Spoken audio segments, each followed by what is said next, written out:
Hello and welcome to Menu Heroes Digest, the most inconvenient show for everyone around me. I'm currently in my aunt's house. It's an apartment, not a house. Apartment, my bad. They're little... We're fancy, but we're not that fancy.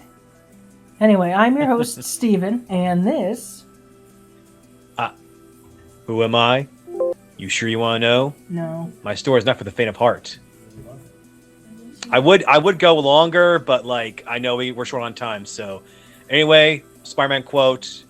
Spider-Man. It's the 20th anniversary of Sam Raimi's Spider-Man, and got something to say about that later in the episode. Oh man, Doctor Strange though. Sam Raimi directed Doctor Strange 2. It is phenomenal. Yes. And this week is the 20th anniversary of the first Sam Raimi Spider-Man movie from back in 2002. Nice. Yeah. All right. So, which story did you just want to go from the top of the list to the bottom? Well, that depends. You want to go right into politics? I mean, we might as well just go right into politics. Okay, alrighty. Just diving head first into a news that we all been hearing about and looking into this week. Dead babies. Yeah. A Dorpian. Yeah. No, so, as all, two of our viewers who are the age, 11 know, the Supreme Court decision on Roe versus Wade, which is abortion rights, leaked, or supposedly leaked. I don't know if it's actually the real opinion on it, but as of right now, that's what we're assuming. Yeah.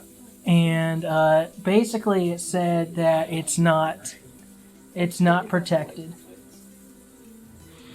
Well, it's now revealed recently that their excuse for that is that they're pulling from a amendment from back in the 17th century from a guy who constantly was pointing at women saying you're a witch and you should be hanged, and probably has hanged women before. So that's the guy you want to pick for to prove that this one Supreme Court ruling is invalid? Really? I'm guessing you all. I'm sure the 3 or 4 people that hear this can guess what our thoughts on this whole situation are. Yeah, it's their body, their choice. Most people aren't going out with the idea I'm gonna kill all the babies. Well, okay, not even just that. No, not only is now, granted, I am not an expert on how vaginas. Can I even say that word? You already said it, so I guess. I mean, it is a medical term. It's the scientific term, or a scientific term. Okay. You said I'll use the Oprah Winfrey term, the vajayjay. Oh, okay, God, that's even worse.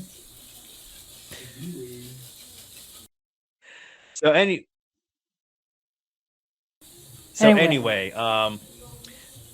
things can happen, complications can happen within the vajayjay, and you're gonna unfortunately some people with vajayjays are gonna have to have an abortion to remove dead cells out of said area or tube in order to survive. Otherwise, both the unborn child and the mother or potential birther could end up dying in the process. The carrier could die in the process. Yeah, so it's and also abortions have many purposes. And, yes, it's a very complicated matter, and unfortunately, I do love my dad. I care about him very much, but he is certainly anti-abortion. And every time I explain to him the other reasons why women would need abortions, he's like, yeah, but I think it's if God's plan. It's all God's thing of yeah. I know. Yes, I know. But yeah, but people shouldn't be using religion to run our country. especially when they can't agree on what's speak- true and what's not. And speaking of old documents from the 17th century, like many of our founding fathers were very anti-religion and have openly spoken about how bad religion is. Yet people conveniently forget about those think pieces and those like documents and those editorials from their founding fathers. But anyway, we're not. Y'all wondering why you're bringing this up in a video game podcast? We should be talking about video games. Stick to games, you podcasters. Well, may the people over at Bungie will strongly disagree with you that this is an issue that they are very pro-choice and they're letting themselves known about it and are arguing with people on Twitter over it. Or naturally, they've said a very pro-choice statement or saying this whole thing with the Supreme Court is ridiculous. And of course, many Twitter users who all have the same kind of profile, the glasses, the hats, the neckbeards. Yeah, neckbeards. Yeah, play them with neckbeards. Okay. Except for the one woman in the corner, because I'm looking at a tweet that's saying the Keep Politics Out of Games group all have a very similar profile and look. Basically, Bungie says no. We have a very stance on this, and we don't care if people stop playing our games. Because they are Bungie, they can afford to lose a few hundred, customers or not, because they still are one of the biggest gaming companies out there, and even if they only had just about 1,000, customers, they're gonna stick by their stance, for right now anyway. And I say good on them. It's like, granted, maybe some people might say that I'm just saying that because they agree with my opinions. Well, honestly, I'd rather companies just be more open about their opinions on things. Yeah. And certainly some people are going to disagree with them and maybe stop being their customers. But I'd rather know what companies are actually for, or people running companies are for or against, so that I don't end up. So I know where to spend my money. Yeah. And anybody who does disagree with Bungie and anyone who is pro-choice, you have a right to not do business with them. No, we are we are pro-choice. Yes, we are, and I understand that there are people who are not going to listen to our. But the thing is, we're going to say our opinions, we're going to say our thoughts on issues, and if that gets people mad, if this is going to cause people to send us any comments, okay, yeah. Well, because this is a family-friendly channel, or tries to be, I have comments that are potentially harmful set to be flagged so that I can review them. I know that plays into the whole Steven's a dictator, but yeah, it's my channel. I'll dictate it how I want. Yeah, just because you can post a comment does not mean the one hosting the server is just going to let you say whatever you want. Yeah. That is allowed, I mean, the internet's not America. Freedom of speech is not guaranteed. Anyway, let's move on, because too political. Okay. Yeah, you know what? Let's go back to... You know what? Let's enjoy a good old, Japanese samurai tribute with Kanye West. Trek to Yomi. What? No, I'm just kidding. Sorry. I was a joke. I didn't even hear what you said. Oh, can you hear me? And what I saying? I can, but it's I was trying to set the mood for, a game that was meant to be a tribute to Akira Kurosawa films. That the first 15 minutes of game footage for Trek to Yomi has come out, and it looks fantastic.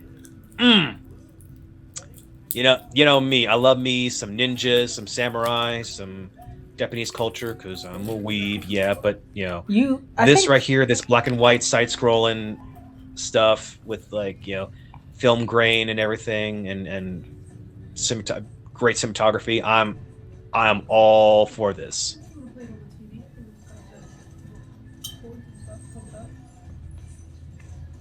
Are you still there? Yep. I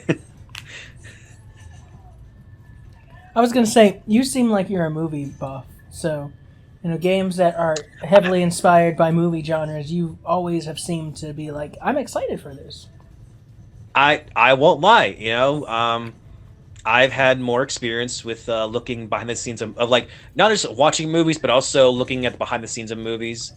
Because I'm a nerd with no life. I watch behind the scenes like commentary for films and everything. And but yeah, it's like so seeing games that are influenced by movies. I gravitate towards that, and there's certain games that are based on movies that I played as a kid, and I enjoyed some. Some were not so great, but the ones that were good were amazing in my eye, and this one isn't really based on any one particular movie, but again, heavy influence of Japanese cinema from like the 50s and 60s, from like the 40s and 50s. Yeah. Well, I did not get a chance to watch the trailer. I didn't get a chance to read any of the articles you sent. Completely candid, right here, right now, because finals took up a big part of my week, and then I was driving yesterday. And today we kidnapped you. Yeah. Wait, what? I said that today we kidnapped you. Anyway, so I didn't get to watch the video, but I'll check it out. Well, don't feel too bad, Steven, because today I had to do a lot of errands today. I thought I had plenty of time to look at the articles, look over certain things, or work on certain projects, but either my dad or my grandma needed medicine, or my grandma's phone wasn't working, so I had to run by T-Mobile to try and get it fixed. And I thought for sure it was fixed, but when I got home, it had problems again. So I'm gonna have some words to them tomorrow. What? I won't be too mean, but I will be stern. Stern. Yes, I'll be like, you guys messed what up is my this? laptop, sir. Or phone. Yeah. All right. I did not mean for my notification to come out. Sorry. It is fine. Let's just keep going. Okay. So basically, the summary of Trick to Yomi is little boy named Hiroki. Sees his village being attacked by bandits. He grabs a sword. He's hacking and slashing. Well, it does look more like you have to be more careful how you block with the sword, because again, your enemies could cut you and really hurt you real bad and everything. But yeah, I mean, like the movement of the characters, again, has a bit of a film grain to it, but it doesn't feel like a filter. It feels more like it is a natural part of the world and everything.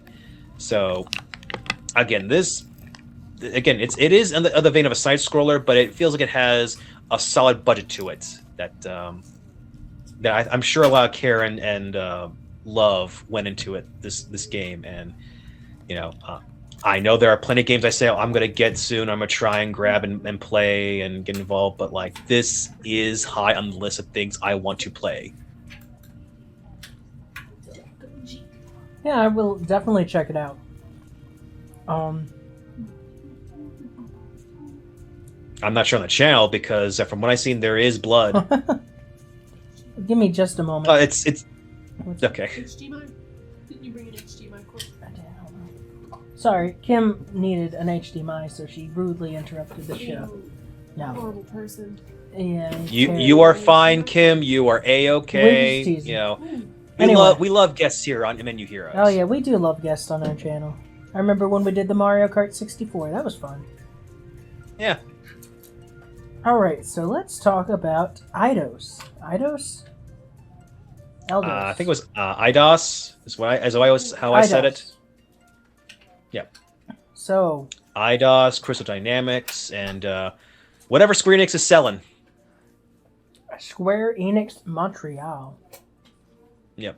So, Embracer Group has agreed to acquire Crystal Dynamics, Eidos Montreal, Square Enix Montreal, and a catalog of IPs including Tomb Raider, Deus Ex, Thief, Legacy of Kain, and more than 50 back catalog games from Square Enix Holdings for $300 million.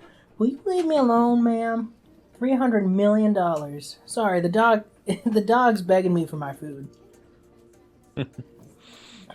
So, if the deal goes through, it's expected to close during quarter 2 of Embracer's financial year for 2022-2023. They are thrilled to welcome these studios, and they recognize the fantastic IPs, the world-class creative talent, and the track record of excellence that have been demonstrated time and again over the past decades. Yeah, we won't talk about the Avengers game. Yeah, we won't talk about that. Yeah, look at this other thing. Look at Tomb Raider. See Tomb Raider? Deus Ex? Oh, those are great, right? Yeah, those make money. Well, yeah, I think those are the... I don't think they bought, like, the Spiderman, Avengers games, those. They just bought some of Well, I mean, Square Enix. they can't buy Spider-Man because that's like Insomniac and Sony. Mm-hmm. But I see what you mean. That's right. Yeah.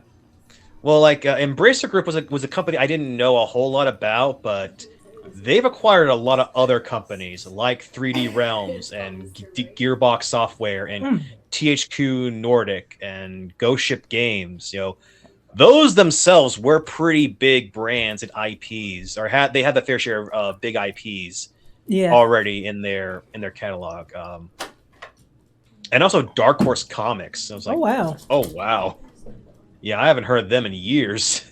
But yeah, apparently there is Crystal Dynamics is developing a brand new Tomb Raider game on Unreal Engine 5. Good. Of course, this was the studio behind Marvel's Avengers. Yes. But they're also helping Microsoft, or Microsoft's The Initiative, develop a new Perfect Dark game. And I've heard, pretty good things about Perfect Dark. Yes. The first Perfect Dark is great. No way. I said, it was Rareware could not do another James Bond game, so they tried to develop their own, third-person shooter spy game, and they came up with Perfect Dark. And they tried some new ideas for Perfect Dark Zero, which was meant to be a prequel. It didn't get a lot of love when it first came out, but I think people have turned around to Perfect Dark Zero, and it's always been but what about a sequel? Let's do a proper sequel to Perfect Dark. There's some cool stuff in those games. Let's bring it back. And I agree.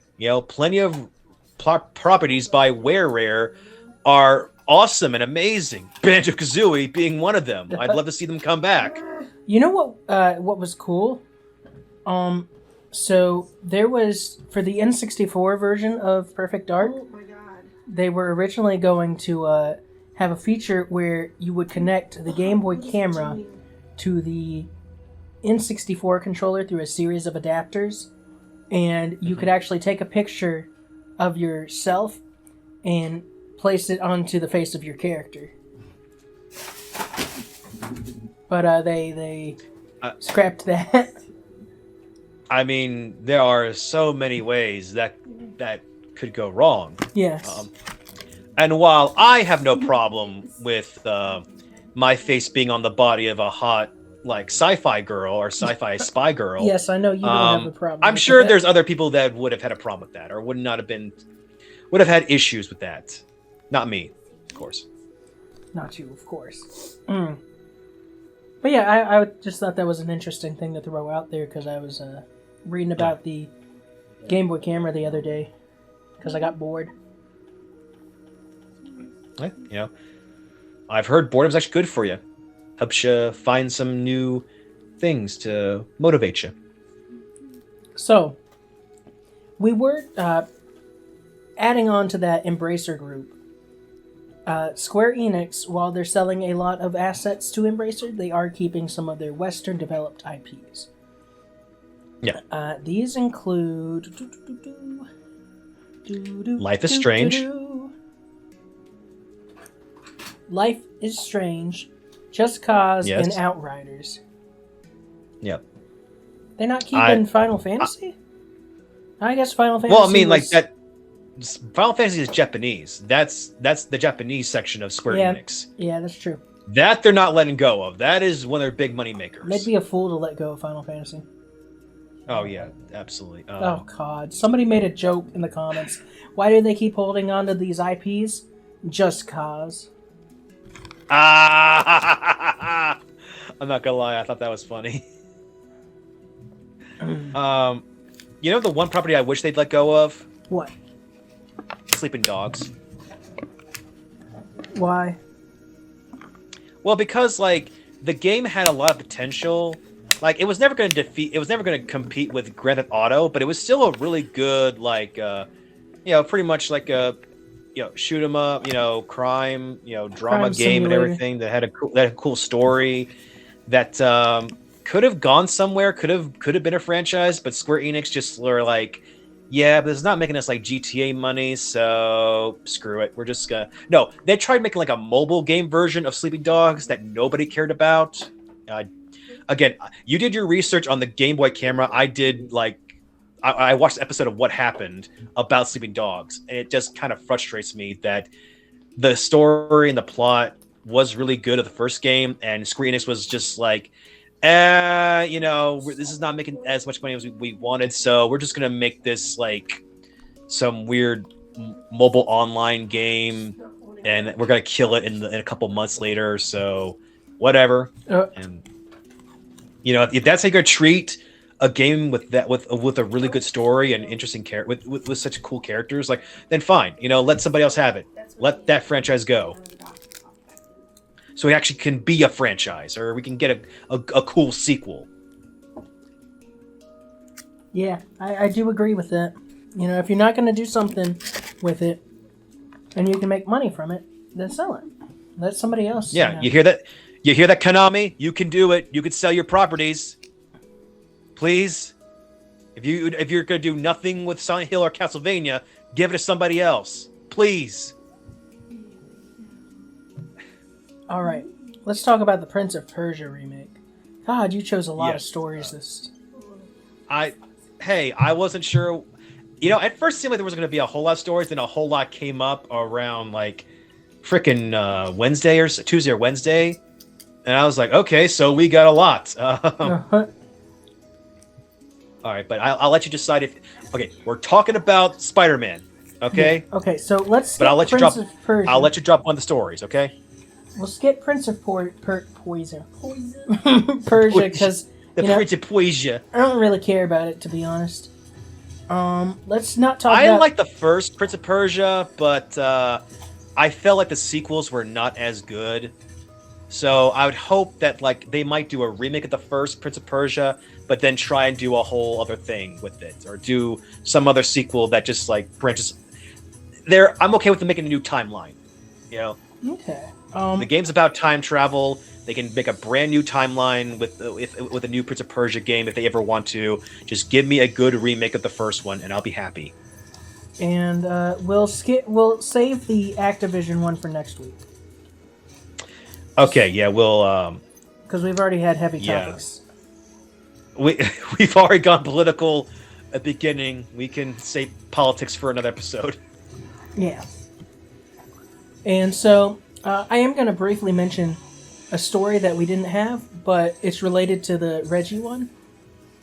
Okay. So Reggie actually talked about Mother 3 recently, and how a big part of why it wasn't actually released in the West had to do with timing and the fact that Earthbound did not sell well. It did not really have much to do with the content itself, but just logistics. I mean, I will say though that Earthbound or Mother 1 and 2, beloved games. They have a devout fan base, or have a cult following, which Toby Fox is absolutely one of them. He absolutely loves those games very much. You can feel it in his Undertale and the Ruin franchise, but unfortunately, that did not translate well. They did not translate for sales back in the 80s, and a lot of these it had companies, to do with. A lot of it had to do with how they marketed it, Because, you know, Yeah. a kid's not really going to buy a game if you say, this game stinks. As, like, some ironic, edgy thing. Which is what they did with Earthbound. Oh. Also, the player's guide, I'm pretty sure, came with scratch and snip stickers that smelled bad.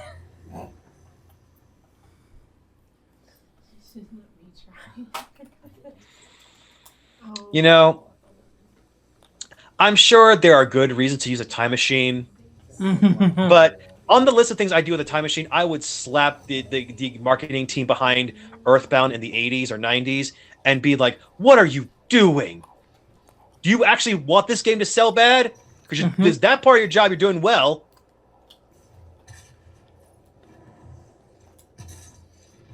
Yeah, Earthbound deserved way better. It deserved much better. Well, we might get Mother 3 in the West one day. But I think we will. It just I know people were hoping that Mother 3 would be available for like for Nintendo Online, but that was more of a GBA game, right? It was a GBA game. So yeah, I believe once like Nintendo Online will do GBA games on their service, I believe Mother 3 will be one of those games. I mean, it would make sense. They've been showing a lot more love to the Mother series. Yeah. They're never going to make a Mother 4 because the creator just doesn't feel like there's a need for one. That's a little sad, but again, I'd rather the creator be left alone and not be forced to make a game. Plus, we have Undertale. Mm-hmm. We have, Elder Ruin. Deltarune? Delta. I don't know. I keep wanting to say Elder Ruin because I'm thinking of Elden Ring. Easy way to remember is Deltarune is an anagram of Undertale. Oh yeah. Okay. Yes. That makes a lot of sense. But okay, those two games feel more in line with Earthbound and Mother. And I'm fine if they're just like a spin-off thing. They could do that. They could just say that's always been the theory of like this is somehow in the same world as Mother and Earthbound. You can stop that right now. That theory only came along because he made that Halloween hack of Earthbound, and people latched onto that, and he's embarrassed by that hack because it's all edgy and stuff. Well, I mean. Yeah, Ness is not. But Sans.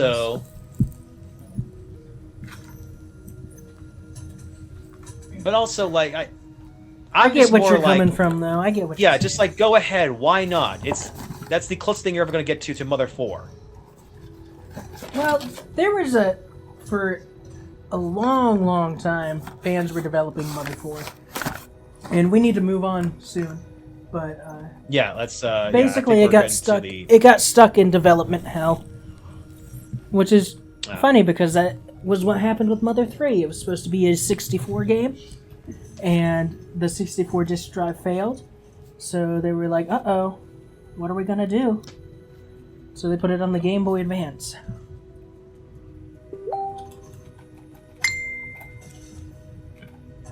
All right.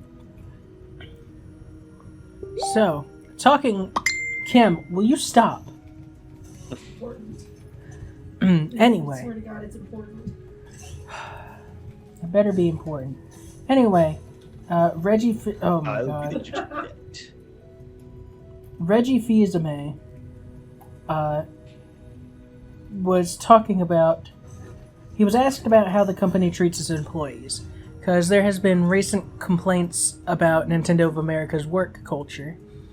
And he is quoted as saying, "I know I was able to achieve a healthy culture, and certainly what's being described does not seem like a healthy culture." He's on a mini press tour because he has a business memoir that he is promoting. Yeah. And it's not coming at a good time for Nintendo of America employees. Let's see. I will just say one commenter on this article said it best that there have been people working at the QA side of Nintendo for years, and they say, yeah, this has always been going on, even during your era, Reggie. Yeah, I mean, he's obviously going to want to deny that it happened under his watch. Nobody wants to accept blame for a toxic work environment. No, But, that's true. And I mean, Reggie's and yet it still Reggie's happens. Reggie's cool. He's very memeable, but that doesn't make him infallible. He has charm. He has charisma. It was entertaining seeing him do promos for the games when they were being released in North America. I'll give you that. But also, like, the fact that, like, there has always been unhealthy work environment in Nintendo is not shocking to me. It's not shocking to me for any of these companies. It's like they keep happening because they find ways to get away with it, or they have ways of keeping employees quiet about it. Yeah. And thankfully, people are speaking up more and more about it. So, talking about toxicity, let's briefly mention Kanye West. So this story is actually, I do, give props to Kanye for this, because it was a pretty heartfelt idea. So in 2015, he went to the Nintendo booth at E3, and he asked to speak directly with Miyamoto. He used an interpreter because he can't speak fluent Japanese, if Japanese at all. And he showed Miyamoto a prototype for a game he wanted to make, in which the player took on the role of Kanye's deceased mother and flew up to heaven. And I would try to do something like that for my mom, as a tribute.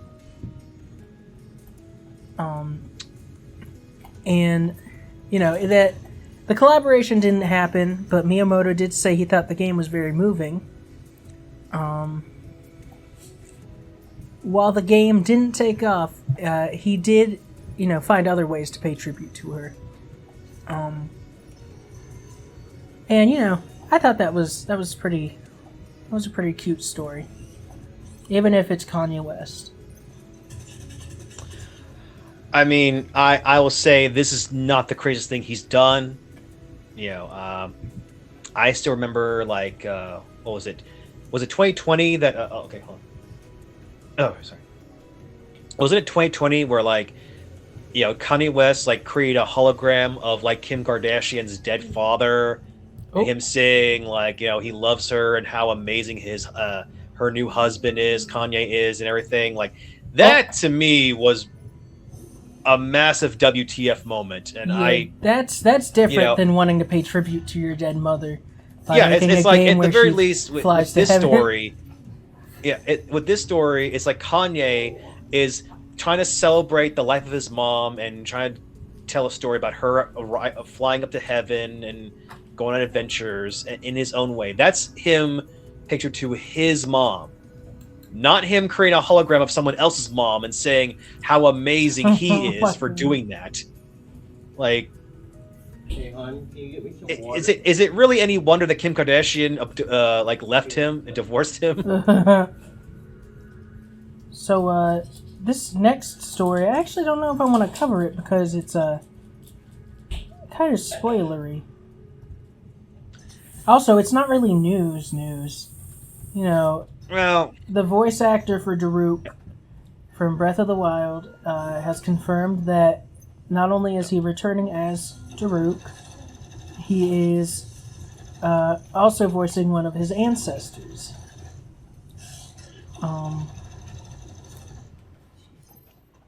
Well, it's not. Well, it's the Italian voice actor for Daruk.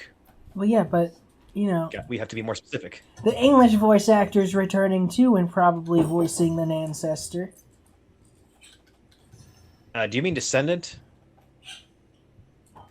What? All right, Or maybe so I misread that. I'm sorry. the English Yeah, voice actor. okay, Daruk's ancestor. Okay. All right. Yeah, the voice actor for him and his ancestor, Yonobu, were the same person. Yeah. So, people's theory of this game having time travel is not confirmed by that, like, in any way. Oh yeah. It's Because just because a the previous stretch. game, had you you seeing flashbacks of what life was like before Link was put into the chamber and like frozen in time or whatever. Or, Yeah. in that little pool of rejuvenation or something like that. Yeah, the Shrine of Resurrection. Yeah. Okay. All right. I did complete that game, but it's like certain details, kind of like, oh yeah, no, it's fine. It happens. the pool of healing or whatever, the fountain of youth or whatever it was. Okay. The magical bathwater. Yeah. All right, so I know this next segment's gonna take like half an hour, so we're gonna go ahead and start. Go ahead and talk about the Spider-Man video game. Yes. Okay. So, on a technical level, like, it's not really this game is 20 years old, but it did come out like in April, so we're a little month off. But also, like, it is the 20th anniversary of Sam Raimi's Spider-Man, and it's irrelevant because, well, Sam Raimi has a new movie, Doctor Strange: Multiverse of Madness, and I wanted to make a little tribute or have a little segment to like talk about like my fond memories of playing that game, that movie-based game. That maybe some parts of it have not aged as well. You're looking at the cutscenes right now, and certain faces do not look human. Norman Osborn's face, who was played by William Dafoe back then, and also in looks like Dennis like the comedian Dennis Leary went through like a wax machine or whatever. So, but that's for a lot of faces, and I gotta say this: the game begins with flashbacks of how the beginning of the first movie went, and it showcases like Spider-Man in a wrestling match against Bonesaw. But not only does that Bonesaw look nothing like Macho Man Randy Savage, but like you would think that would be the part where you'd learn how to fight, or the game would show the tutorial of like how do you fight enemies in the Spider-Man game. And no, it's just a cutscene of Spider-Man's in this wrestling match. He jumps up and he, in the game it doesn't have that homophobic insults, but it's like it is a little thing of like, get back here, Spider-Man, and everything. Like, no, and it cuts to like later on and to the moment of like the first mission is right after Uncle Ben is shot. Spoilers. But it's a mission of like the guy who shot Uncle Ben is part of the Skull Gang, and you're Spider-Man, you're swinging over to the hideout and you're beating up all the Skull Gang members and everything until you find the guy that shot Uncle Ben and everything. So it is funny looking back, knowing like what happens in later Spider-Man movies and other Spider-Man games. Because like there's a scene where like you're fighting Shocker like underneath the bus station where like a bunch of running water is, and that's a scene almost similar to like the Sandman fight in Spider-Man 3. And naturally, of course, like the first the movie-based game did not have any idea. Certainly Sam Raimi did not think of all the ideas for what would be revealed in Spider-Man 3. So the stuff about like Sandman being the guy who really shot Uncle Ben, that's not in this game. And the idea of like Vulture being a future villain for the planned Spider-Man 4. He's just like a regular just villain in this game. And funny enough, his dialogue in the 2002 game is very similar to his dialogue in the PS4 Spider-Man game. They both had the idea of, oh yeah, Vulture, he's a really smart but arrogant old man who like says, "Curse you, Spider-Man! This will be your doom. Your death is near," and all that. And that's pretty much his personality. And always kind of the reason why like I always preferred the Homecoming version of Vulture, because that was a laid back, down to earth, like I want to help support my family. I'm doing it by stealing technology, and also got a grudge against. I think heroes like Iron Man are like aren't doing enough, or they're having us. They don't care about us and everything. And I don't know. I get big Spider-Man fan here. I'm constantly talking and raving and ranting, and but as for the mechanics of this Spider-Man game, like you can tell, like this team would really protect the technical know-hows of the web slinging in the second Spider-Man game, because that web slinging is phenomenal. Like modern Spider-Man games owe everything to the second Spider-Man movie game and how good the web slinging is. The web slinging in this game, not as good, or you can easily web sling up to the sky. It's kind of like how the Lego Marvel games have that Spider-Man, the Lego Spider-Man can just web sling up into the sky and everything. It's very much like that in this game. I can't help but laugh every time I see it. But obviously the benefit of this game, not just the fact that you hear Tobey Maguire and William Dafoe playing those characters again and for even longer because you're playing a game, but Tobey Maguire's Spider-Man tells more jokes in this game and the next game. Yeah. It's funny how today you have some people like saying how much they love Tobey Maguire as Spider-Man and how those three movies are masterpieces, are pure cinema. But I remember I was 11 or 12 when those Spider-Man movies came out, and I remember people complaining that Tobey Maguire is just crying and he's a big crybaby. He's whining. He ain't doing much jokes. He's not my Spider-Man. There were plenty of Spider-Man fans that were saying that back in the early 2000s. And I feel like with these games, they were trying to course correct in having Tobey Maguire having more jokes. And there are some legit good jokes in this game. Like one scene where he's fighting Green Goblin, the line of like Green Goblin saying like, "Can't you see? We're more like brothers, you and I."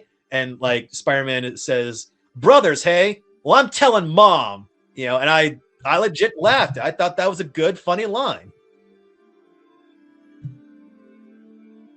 Anyway, as I said, I do get passionate about movies, and when games based on movies are done well, I'm super pumped and excited. And even though this game does have its fair shares, I still think there's parts of it that does hold up and at least worth checking out. If nothing else, you play this game, you get into the next Spider-Man, the second Spider-Man movie game, and that's even better. So, final thoughts. Thank you, Sam Raimi. You helped prove that Spider-Man movies can be good, and we got got even better Spider-Man games because of it. Enough said. All right. Well, I'm glad you got to gush about Spider-Man for like 10 minutes. Well, if there was a Doctor Strange game, I would be gushing about that too. You kept it pretty condensed. Good job. Yeah. I personally never played the original Spider-Man games. I've played, Spider-Man on the PS4, but that's obviously a completely different beast. Well, again, that's definitely one of the best games. But I'm here to say you wouldn't have that great game if these other games didn't come first and help pave the way.